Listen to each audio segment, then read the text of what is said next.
All right, kids, Assalamu alaikum. Welcome back to the online class.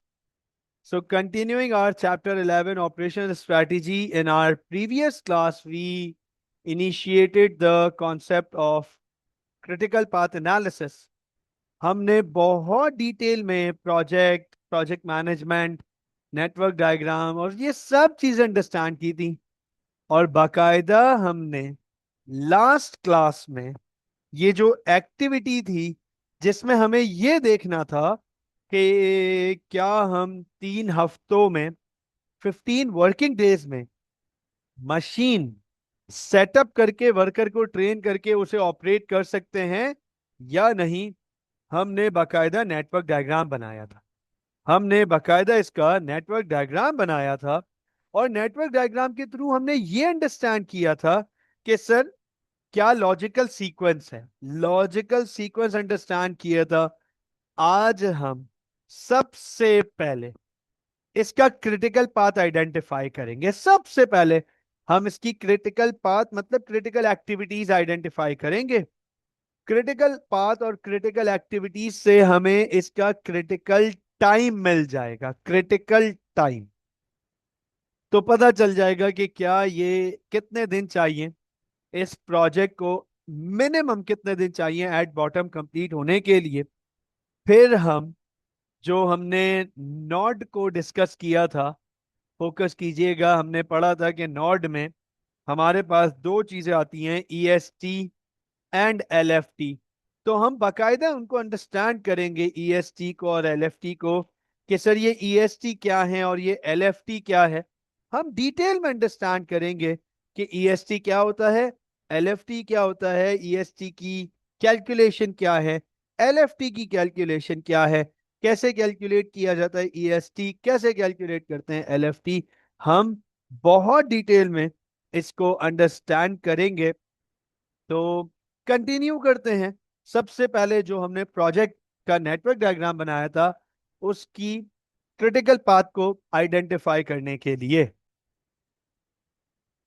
तो sir ये है हमारी लास्ट क्लास की नेटवर्क डायग्राम।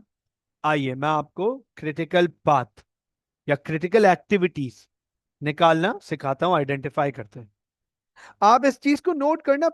पहले आपको मैं टेक्निकलिटी दिखा रहा हूं, फिर पहले मैं आपको लॉजिकल अंडरस्टैंडिंग दिखा रहा हूं, फिर मैं आपको टेक्निकल तरीका दिखाऊंगा इसको आइडेंटिफाई करने का। किसको? क्रिटिकल एक्टिविटीज को। आप मुझे ये बताएं, क्या ए और सी आपस में रिलेटेड हैं और बी और डी आपस में रिलेटेड हैं?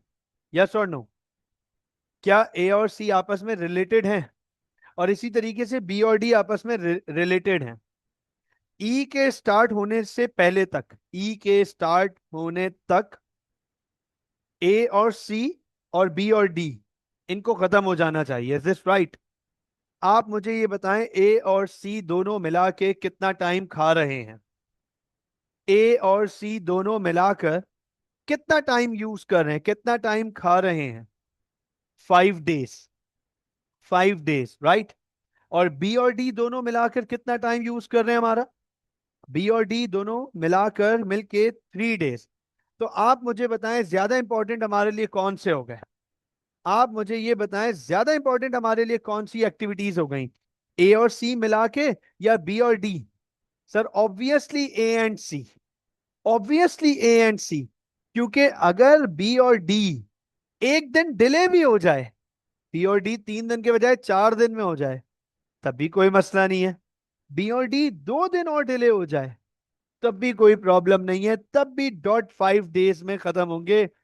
ए और सी डिले नहीं हो सकते। ए और सी डिले नहीं हो सकते।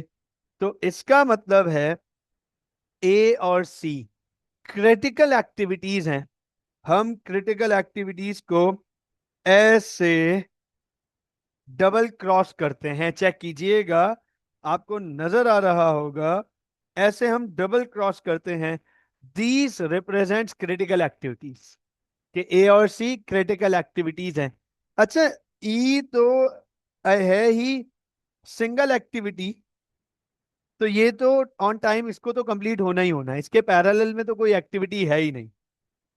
तो अब आप नोट करना, ए सी और ई हमारी क्रिटिकल एक्टिविटीज, मतलब हमारा क्रिटिकल पाथ आइडेंटिफाई होता जा रहा है। अच्छा, अब आप मुझे बताओ, एफ और जी दोनों पैरेलल साइमल्टेनियस हो रहे हैं। जैसे ही E was the installation, E was installation of new machine, तो जैसे ही नई मशीन हमने इंस्टॉल की, वैसे ही एफ और जी दोनों स्टार्ट हो गया। मुझे बताओ, दोनों में से क्रिटिकल कौन सी नजर आ रही है? एफ ज्यादा क्रिटिकल नजर आ रही है या जी क्रिटिकल नजर आ रही है?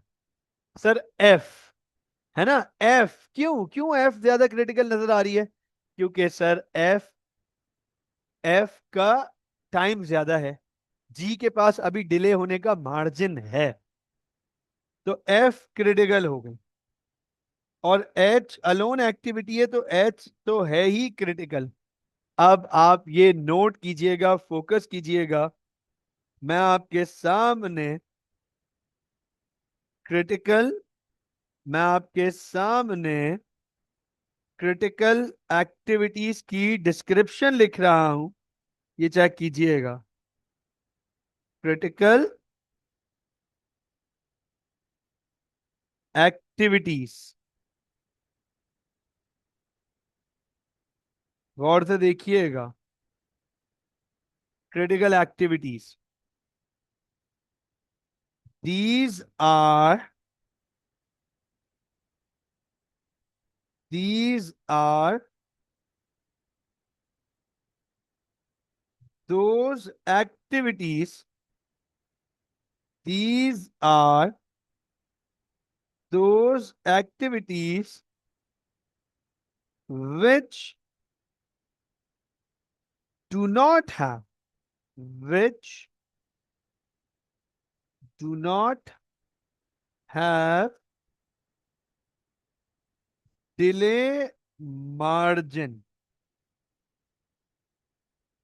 These needed to be completed on time so that the whole project is completed on time. ये वो एक्टिविटीज हैं जिनके पास डिले मार्जिन नहीं है, ये डिले नहीं हो सकती, दे कांट बी डिलेड। इनका ऑन टाइम कंप्लीट होना जरूरी है ताकि पूरा प्रोजेक्ट ऑन टाइम कंप्लीट हो। तो अब आप नोट करो, critical activities over here, focus कीजिएगा। Critical activities of this project, इस प्रोजेक्ट की क्रिटिकल एक्टिविटीज बनती हैं, चेक कर लीजिएगा। Activity A, C, E, F, H, यही क्रिटिकल एक्टिविटीज है ना? यही सारी क्रिटिकल एक्टिविटीज है, ए सी ई एफ एच। तो आइए जरा क्रिटिकल क्रिटिकल टाइम निकालें। क्रिटिकल टाइम, कि कितने टाइम में ये प्रोजेक्ट कंप्लीट किया जा सकता है, कितने टाइम में ये प्रोजेक्ट कंप्लीट किया जा सकता है। तो ए 3 दिन में, सी 2 दिन में, ई 5 दिन में, एफ 2 दिन में, एच, एच को 3 दिन चाहिए थे, 3 डेज, एच को 3 डेज चाहिए थे। तो अब आप ये देखें गौर से कि हमने क्रिटिकल टाइम आइडेंटिफाई कर लिया, टोटल करते हैं तो हमें पता चला 15 डेज। अब आप ये देखें, with the help of network diagram and critical path analysis, we come to know that this project can be completed in 15 days, कि ये जो मशीन को रिप्लेस करने का हमारा टारगेट है, ये हम 15 दिन में पूरा कर सकते हैं, 15 डेज में। आप देखें, this is the advantage and the benefit of using network diagram and critical path analysis. मुझे ये बताएं, क्या critical activities, critical duration, critical path, critical time, ये सब समझ आया? Yes please. तो एक सवाल यहां पर इस पर क्या आया है कि सर अगर क्रिटिकल एक्टिविटीज में डिले आ जाए, तो अंडरस्टैंड कीजिएगा, अगर क्रिटिकल एक्टिविटीज में डिले आ जाए तो the entire project will be delayed. इसके अलावा कोई और ऑप्शन नहीं है। If critical activity gets delayed, the entire project will be delayed. मिसाल के तौर पे सबसे पहली एक्टिविटी ही डिले हो गई, आगे वाली सारी एक्टिविटीज डिले हो जाएंगी। मिसाल के तौर पे ये डिले हो गई तो सर प्रोजेक्ट का एंडिंग डिले हो जाएगा।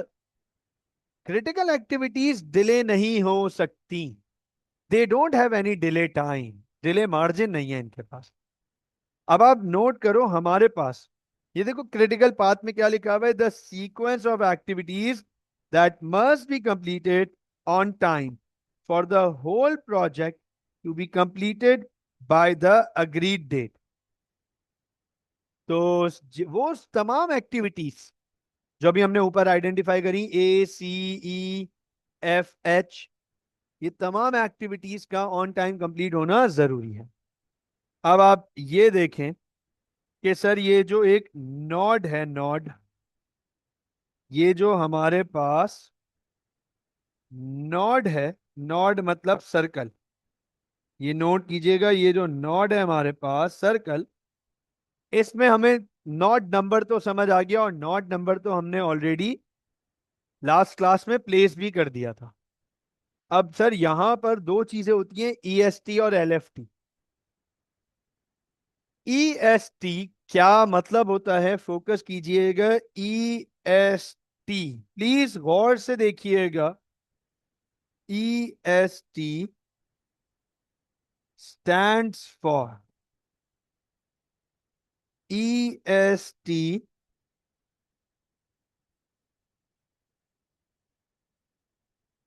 stands for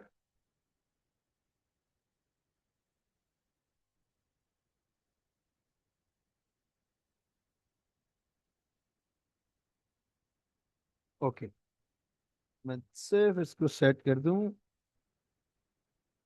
ये EST stands for earliest starting time। EST stands for earliest starting time। इसके contrast LFT stands for latest finishing time। अब सर दोनों का मतलब क्या है, और दोनों क्या बता रहे हैं, और कैलकुलेट कैसे करते हैं, तो समझिएगा इस बात को। अर्लीस्ट स्टार्टिंग टाइम, कि कोई एक्टिविटी इतना जल्दी स्टार्ट हो सकती है, अर्लीस्ट मतलब इससे जल्दी स्टार्ट नहीं हो सकती। अर्लीस्ट स्टार्टिंग टाइम, कोई एक्टिविटी कितना जल्दी स्टार्ट हो सकती है, इससे जल्दी स्टार्ट नहीं हो सकती, इससे पहले स्टार्ट नहीं हो सकती, उसको हम कहते हैं EST, अर्लीस्ट स्टार्टिंग टाइम। इसके contrast LFT, latest finishing time, LFT ये बताता है कि कोई एक्टिविटी कितना जल्दी खत्म हो सकती है, इससे पहले फिनिश नहीं हो सकती। फिनिश, एंडिंग टाइम, इससे पहले फिनिश नहीं हो सकती, इससे पहले ये फिनिश नहीं हो सकती ये एक्टिविटी। इस एक्टिविटी को फिनिश होने का ये टाइम है। इसके डिले आया तो इससे आगे जाएगा, इससे पहले फिनिश नहीं हो सकती, लेटेस्ट फिनिशिंग टाइम। अब ईएसटी है ना, ईएसटी, इसके लिए कुछ इंपॉर्टेंट चीजें फोकस कीजिएगा। ईएसटी के लिए कुछ इंपॉर्टेंट चीजें फोकस में रखिएगा, नोट कीजिएगा। EST calculated from left to right. तो sir EST it is always calculated from left to right. हम जैसे नेटवर्क डायग्राम बनाते हैं ना, लेफ्ट टू राइट, तो ईएसटी की कैलकुलेशन जो ये वाला हिस्सा है नॉड का, हम इसकी कैलकुलेशन लेफ्ट टू राइट करते हैं नेटवर्क डायग्राम के साथ साथ। तो एलएफटी की कैलकुलेशन में क्या डिफरेंस है ये नोट कर लीजिएगा। सर एलएफटी की कैलकुलेशन क्या है ये फोकस कीजिएगा, calculated from right to left. This is calculated from right to left. हम इसको राइट टू लेफ्ट कैलकुलेट करते हैं, राइट से लेफ्ट। तो स्टार्ट से फिनिश तक हम ईएसटी कैलकुलेट करते हैं, और फिनिश से स्टार्ट तक हम एलएफटी कैलकुलेट करते हैं। अच्छा, ईएसटी क्योंकि ये स्टार्टिंग टाइम है।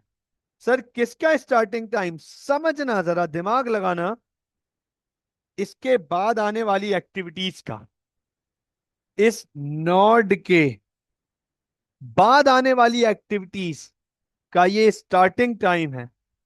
तो नोट कीजिएगा, E S T belongs to upcoming activity या एक्टिविटीज। जो इसके बिल्कुल साथ आ रही हैं एक्टिविटीज, ये इनको बिलोंग करता है। और एलएफटी क्योंकि ये फिनिशिंग टाइम है।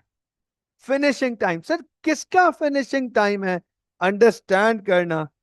जो एक्टिविटीज इससे पहले जो एक्टिविटीज इससे पहले इस नोट से पहले मौजूद थी, ये उनका एलएफटी है। तो इसका मतलब ये है बिलोंग्स टू प्रीवियस एक्टिविटीज। इस नोड पर जो पिछली एक्टिविटीज हैं, इस नोड पे एलएफटी उनको बिलोंग करता है। आसान अल्फाजों में सुन लीजिएगा, देख भी लीजिएगा। ये नोड टू है ना, नोड टू, तो इसका ईएसटी एक्टिविटी सी को बिलोंग करता है और इसका एलएफटी एक्टिविटी ए को बिलोंग करता है। देख लीजिएगा, गौर से देख लीजिएगा, इसमें कोई कंफ्यूजन होनी नहीं चाहिए कि इतना इन डेप्थ आपको समझा रहा हूं। ईएसटी अगली एक्टिविटी को बिलोंग करता है, एलएफटी पिछली एक्टिविटी को बिलोंग करता है। तो इस नॉट का ईएसटी एक्टिविटी सी को बिलोंग करता है और एलएफटी एक्टिविटी ए को बिलोंग करता है। I hope that this will be very clear to you guys now. इसी तरीके से नोट करना, नोड 4 का ईएसटी एक्टिविटी ई को बिलोंग करता है और एलएफटी सी एंड डी को बिलोंग करता है। ये चेक कर। तो EST belongs to the next activity of the node, LFT belongs to the previous activity of the node. पिछली एक्टिविटी, बिल्कुल पिछली एक्टिविटी। तो अब आप नोट कीजिए, EST left to right upcoming activities, LFT right to left previous activities. एक आखिरी description भी एलएफटी और ईएसटी की दे देता हूं। ईएसटी के लिए एक आखिरी चीज भी पढ़ लीजिएगा, ऑलवेज द हायर वैल्यू।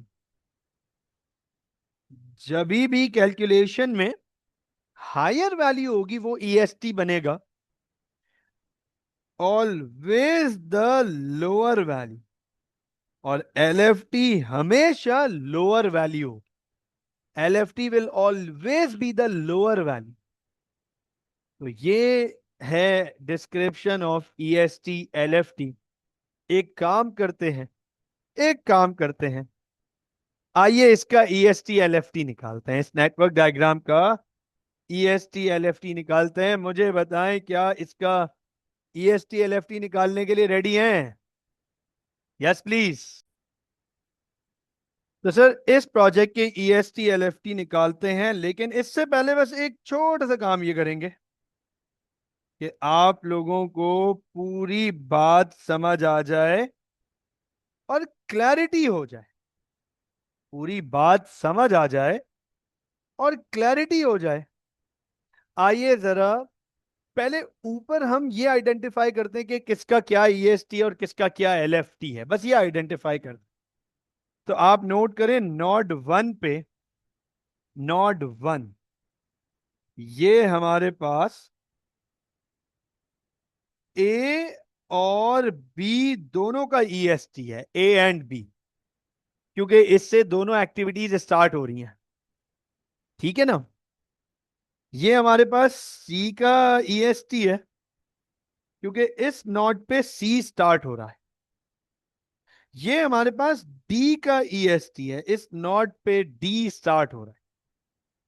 ये हमारे पास ई का EST है, इस नोड पे, नोड 4 पे ई स्टार्ट हो रहा है। नोड 5 पे एफ और जी दोनों स्टार्ट हो रहे हैं, तो एफ और जी का EST है। और नोड 6 पे ये एच का EST है। तो मैं आपको एक चीज क्लियर कर दूं, let me clear you guys this one thing up, कि सर ये जो आखिरी EST होता है ये किसी को बिलोंग नहीं करता। This last EST that is at node, you can see at node 7 cross लगाया हुआ है, ये किसी का EST नहीं है सर, क्योंकि ये तो प्रोजेक्ट एंड है, इसके बाद कोई स्टार्टिंग टाइम है ही नहीं, किसी कोई एक्टिविटी नहीं है, तो उसका स्टार्टिंग टाइम क्या होगा? अब LFT कैलकुलेट करते हैं। LFT होता है पिछली एक्टिविटी का, लास्ट एक्टिविटी। तो ये जो नॉट 7 है ना, नॉट 7, इससे पिछली एक्टिविटी है H, तो ये LFT इसका है। और इससे पहले F और G हैं दोनों, तो ये LFT F एंड G दोनों का है। और इससे पहले है एक्टिविटी E, तो नॉट 5 पे जो एंड हो रहा है वो एक्टिविटी E एंड हो रही है। नॉट 4 पे दो एक्टिव, देखो finishing time, latest finishing time, तो दो एक्टिविटीज फिनिश कर रही हैं, C एंड D। ये दो एक्टिविटीज फिनिश कर रही है नॉट 4 पे। नॉट 3 पे एक्टिविटी बी फिनिश कर रही है, और नॉट 2 पे एक्टिविटी ए फिनिश कर रही है। ये चेक कर लें, ये देख लीजिएगा, गौर से देख लीजिएगा। तो सर ये हमारे पास EST LFT हो गए। जैसे ये कोई EST नहीं है, ऐसे इधर कोई LFT नहीं बनता, क्योंकि इससे पहले कोई एक्टिविटी नहीं है, यहां से तो प्रोजेक्ट स्टार्ट हो रहा है, तो फिनिशिंग टाइम तो आ ही नहीं सकता। तो अब हम जरा निकालते हैं ESTs एंड LFTs। स्टार्ट करते हैं, सुन लीजिएगा, समझिएगा। सर EST LFT निकालने के लिए सबसे पहले दो काम करने पड़ेंगे आपको। EST को जीरो रखना पड़ेगा, EST को जीरो रखना पड़ेगा। ये देखिएगा एट नॉड 1, नॉड 1 पे आपका EST होगा जीरो, और LFT भी जीरो होगा। ये लीजिए। अब EST की कैलकुलेशन हम करेंगे लेफ्ट टू राइट, लेफ्ट से राइट पे जाएंगे। कैसे जाएंगे? नोट कीजिएगा, फोकस कीजिएगा। 0 + 3, 3। ठीक है, देखते जाइएगा। 0 + 1, 1। EST में करंट एक्टिविटी का ड्यूरेशन ऐड करेंगे, तो 0+3 3, और 0+1 1। अब आप नोट करना, यहां EST लिखना है हमें, यहां पे भी EST लिखना है। 3+2 5।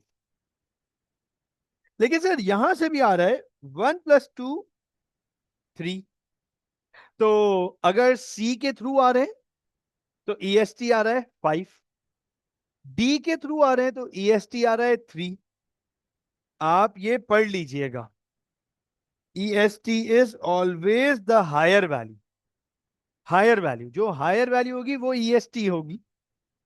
तो इसका मतलब ये है कि EST in not 4 is 5। Not 4 पे जो EST आया है वो 5 आया है, 3+2। हालांकि यहां से 1+2 3 आ रहा है, लेकिन क्योंकि 5 इज हायर वैल्यू तो हम EST में हमेशा हायर वैल्यू कंसिडर करते हैं। ना 5+5 10। ये चेक कीजिएगा, 5+5 10। फिर 10+2 12। 10+1 11। आप नोट कर लो, 10+2 12 एंड 10+1 11। तो सर 12 हायर वैल्यू एंड 12+3 15। ये लीजिए, 12+3 15। तो आप एक बात आइडेंटिफाई कर लो और चेक कर लो, अभी वेरीफाई कर लेना, अभी वेरीफाई कर लेना। मुझे ये बताओ, नॉट 7 पे EST की क्या वैल्यू आई? नॉट 7 पे EST की क्या वैल्यू आई? और मुझे जरा ये बताओ, इस एक्टिविटी का हमने क्रिटिकल टाइम कितना निकाला था? इस प्रोजेक्ट का हमने क्रिटिकल टाइम कितना निकाला था? यही तो क्रिटिकल टाइम बनेगा। वेरीफाइड, वेरीफाइड, यही क्रिटिकल टाइम बनेगा। आपको फिर अलग से ये काम करने की जरूरत नहीं पड़ेगी। जब आप पूरा नेटवर्क डायग्राम एक साथ बनाओगे तो इसमें सब कुछ कवर हो रहा है सर, सब कुछ। फिर आपको ये अलग से करने की जरूरत नहीं है, क्योंकि जो आखिरी EST है वो आपको बता देगा कि ये when can this project be finished latest. इस प्रोजेक्ट को हम लेटेस्ट कब तक खत्म कर सकते हैं? 15 डेज। अब सर LFT रह गया, LFT रह गया तो नोट कीजिएगा, LFT की वर्किंग के लिए मैं आपके सामने इधर दिखा रहा हूं, फोकस कीजिएगा। LFT की वर्किंग के लिए जो आखिरी EST है ना, उसी को LFT बना देंगे 15। जो आखिरी EST है उसको हम LFT बना देंगे, और अब माइनस करेंगे। EST में लेफ्ट टू राइट आ रहे थे तो ऐड कर रहे थे, LFT में राइट टू लेफ्ट जाएंगे, माइनस करेंगे। माइनस 15 - 3 12। देखते जाइएगा, फोकस कीजिएगा। 12 - 1 11। 12 - 2 10। अब सर 12 - 2 10 और 12 - 1 11। LFT में नोट करो लोअर वैल्यू। LFT में ऑलरेडी बता चुका हूं, लोअर वैल्यू। LFT में हम कम वैल्यू कंसिडर करेंगे। तो 11 कंसिडर करेंगे या 10? Sir obviously 10। 10 is the lower value. फिर 10 - 5 5। 5 - 2 3। 5 - 2 3। 3 - 3 0। 3 - 1 2 आ रहा है, लेकिन 0 लोअर वैल्यू तो 0। ये हमारा पूरा EST LFT डन हो गया। अब मैं आपको EST LFT का मतलब इसी के थ्रू समझा देता हूं, ताकि आपको बात बहुत आसानी से समझ आ जाए। जरा इन दोनों नेटवर्क डायग्राम्स को रिलेट कर लीजिएगा। तो मैं आपको एक्सप्लेन कर रहा हूं कि how to interpret ESTs and LFTs। कैसे इंटरप्रेट करूं मैं ईएसटी और एलएफटी को सुन लीजिएगा, देख लीजिएगा। Activity A and B can be started as early as day 0. Activities A and B can be started as early as day 0. Activity C can be started as early as 3 days. 3 days. Activity E can be started as early as 5 days. Activity A can be finished as early as 3 days, as latest. Activity C, activity A can be finished as early as 3 days, as latest as 3 days. Activity C and D can be finished as early as latest as 5 days. Activity C and D, 5 days. Activity E can be finished as latest as 10 days. आप सोचें, आप एक project manager हैं और आपके पास इतना detail में project की मैनेजमेंट आपके हाथ में है. Just imagine the efficiencies you will be having when conducting the project on ground. ये आपको बहुत डिटेल में एक एक एक्टिविटीज को हाईलाइट करा देता है. एक एक एक्टिविटी का ईएसटी एलएफटी तो आपको पता है कि यार आज दिस डे ये तो खत्म हो जाना चाहिए था आज, या ये प्रोजेक्ट तो शुरू, ये एक्टिविटी तो शुरू हो जानी चाहिए थी आज, अर्लीस्ट स्टार्टिंग टाइम. तो पता करो क्यों डिले आया, क्या माजरा हुआ है, क्या मैटर क्यों हुआ है. बहुत इंपॉर्टेंट है. आप मुझे बताएं, क्या यहां तक क्लैरिटी है? Yes please.